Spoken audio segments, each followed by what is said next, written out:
This is nice. Just a quiet, peaceful weekend on the lake. Fresh air, peaceful serenity of nature. I don't think anything could ruin this. What the hell was that?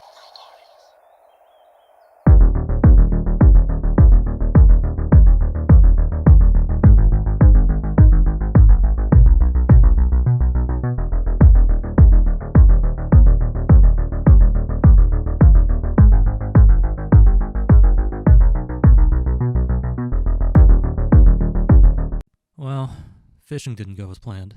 Fishing Vacation is a Game Boy-styled fishing adventure discovering your friend's uncle is a simp simulator, developed by Lameboy SP and T-Boa Games, and published by T-Boa Games. The game was originally released as a submission for the itch.io Fishing Horror Jam 2020, and an updated version of the game was later released on Steam in 2022. In 2023, it would be released on the Nintendo Switch, published by Dread XP. This updated version includes controller support, a new ending, improved art and sound assets, as well as Steam achievements. Our story begins with the player receiving a letter from an old friend, asking to join him for a weekend of fishing at his uncle's lakeside property. It's been over a decade since you've last been to the old lake, and you're hit with a wave of nostalgia as you reminisce about your time spent there in years past. You write back to your friend, and before you know it, you're packed and on your way. We arrive to find things are strange. The house is empty, the table is set with grimy dishes, the fridge is filled with fish heads, and there are locks securing the hatch to the basement. Oh, joy. But we're not here for that. We're here for that Fishing gameplay. We collect some worms and begin our first day of fishing relaxation. See, isn't this nice? Aside from that sneaker, which, depending on how you look at it, might not be all that bad of a catch. We took a fair good bounty of fish, so let's call it a night.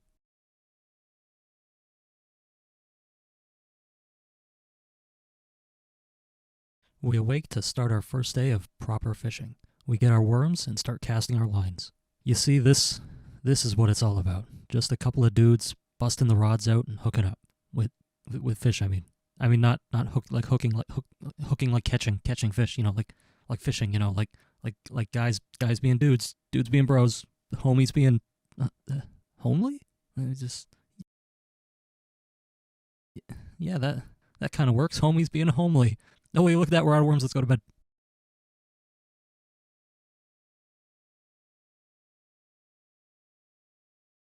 Ah, will you breathe in that fresh lake air? We got it all out here. None of that noise or hustle and bustle of city life. No worrying about social faux pas or social media or ancient unknowable eldritch abominations waiting to reveal their existence to us and shatter our very understanding of being, reducing our forms to nothing but raving, shambling husks begging to a god we now know to be fictitious to return us to ignorance and free us from the horrible cosmic truths thrust upon us by these cruel, ever-being abominations from beyond the veils of our very understanding. Just a fish. Just a fish. All right. So here's where I'd normally stop for a spoiler break, but today I'm not going to do that because this is as far as I'm going to go with the story. If you want to know more, just go play the game. It's like $2.50 depending on where you are. And in my humble, albeit worthless opinion, it's well worth that. With that out of the way, we still have a few things we can talk about. So there's this book in one of the tables on the cabin, and this book describes the story, or at least one version of the story, of Sedna. Sedna being the goddess of the sea, as well as the ruler of Adivon, which is the underworld of Inuit mythology.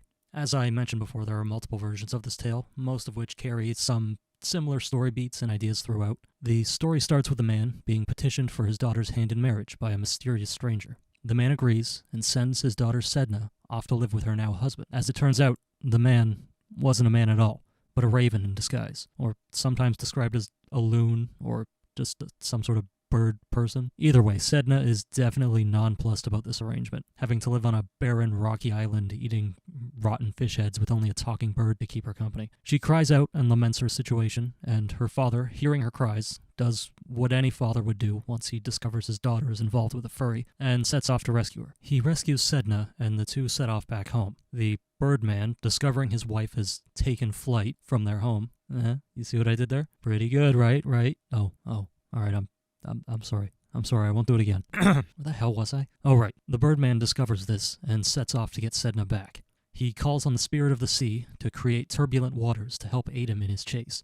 And the spirit of the sea says, Don't worry, I got you, fam. With the Birdman hot on his trail and the sea being proper fussy, Sedna's father realizes that they're not gonna make it home. So in order to calm the sea and to stop the So in order to calm the sea and to stop the Birdman's pursuit, he just fucking yeets Sedna overboard, like right in the water with no hesitation, just immediately assuming that this was the best course of action, seemingly forgetting that rescuing her was the entire reason for going through all this. I guess we're just doing anything to spite the furry community at this point, which, I mean, if we're being honest, is valid. Understandably, not wanting to be thrown into the freezing depths, Sedna holds on to the side of her father's canoe. Her father, who has decided to 100% commit to this course of action, hits Sedna's hand with his axe. This is a story point that seems to be present in every version of this myth. At some point in every telling of the tale, at least from the couple of versions I read, Sedna is holding on to the side of a canoe, or a kayak, I'm not really sure the difference, and her hand is hit with an axe, severing her finger at the knuckles. The large parts of her fingers become the large animals of the sea, and the small parts become the small animals. And after inadvertently populating the sea with life and sinking to the bottom of the ocean, Sedna takes her place as the mistress of the sea and ruler of all that inhabits it. Gameplay here is pretty simple. You start every day with a mini-game digging for worms, and then head out to the lake. You cast your line near one of the shadows on the water and wait for it to bite. Once the fish is hooked, you alternate between button tapping and using your movement keys. And that's really about it for the core of the gameplay. Each day there are a set number of fish out in the lake, and not having enough bait for every fish can lock you out of some of the endings. And you didn't hear it from me, but there may be a secret catch out there if you know where to look. What I actually want to talk about here is fishing as a side activity in games in general. I don't know what it is about fishing as a side activity. Like, in real life, you couldn't pay me to go fishing. I'll sit by a lake and enjoy the sights and sounds, sure, but to actually, like, get up and go fishing and do all that? Nah, not a chance. But put fishing as a side activity in your video game, and boy howdy, I'm going to give that a shot. I will ignore whatever side content you have set up in order to get to that fishing spot. I'll be out there faster than it was a free trampoline, you betcha. I wanted to get some extra footage of fishing in other games for this part, and I zoned out on this one, and before I knew it, I had accumulated over a half an hour's worth of footage without even realizing. You know, there's always different types of fishing, too. You know, you have your simple press a button when you get a bite, like your classic Pokemon or this Digimon game I found. Then you have your little more in-depth fishing, where maybe you get to choose your bait and your fishing rod, and maybe you choose how far you cast your line out.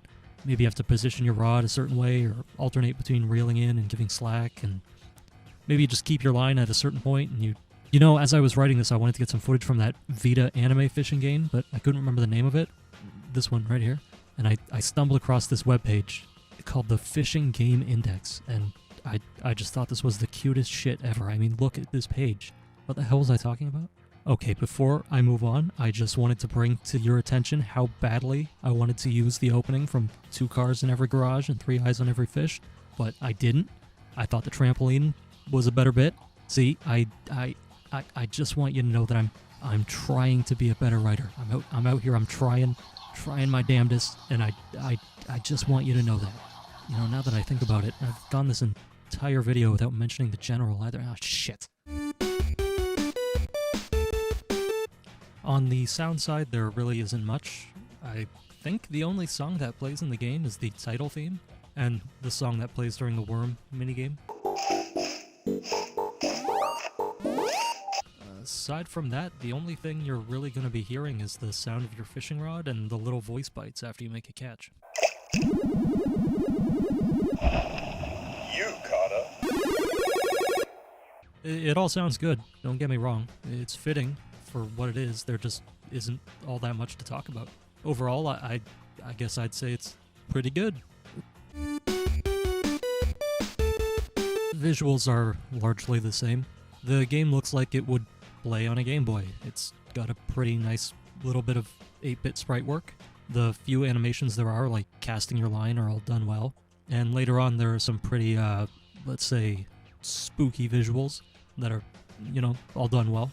The game also has a slew of color filters that change up how the game looks. They're nice, and they add a little bit of variety to, you know, change things up. but I do have to say that they missed an opportunity to add sick dot matrix effects like the original Game Boy had. I don't know what it is, but something about that OG Game Boy screen just hits different. Overall, I would say that Fishing Vacation definitely hits the overall vibe that it's going for.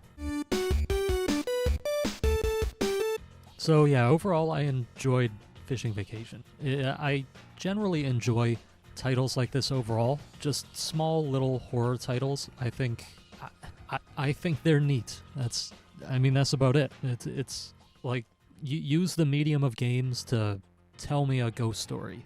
Other little titles like Paratropic or I guess kind of like No One Lives Under the Lighthouse. I really enjoy seeing what people come up with, and it's not like I don't have to commit to a full experience, a full game, just to get a few neat little scares or maybe just like a nice dose of atmosphere. I guess with so much of what the AAA market feels so blasé the last decade or so. I really enjoy just having smaller indie titles like this, and even like just I wouldn't even really call this small, like bite-sized indie titles, just to like get a look at somebody else's weird brain. Like just show me what you got. Show me what's cooking up there.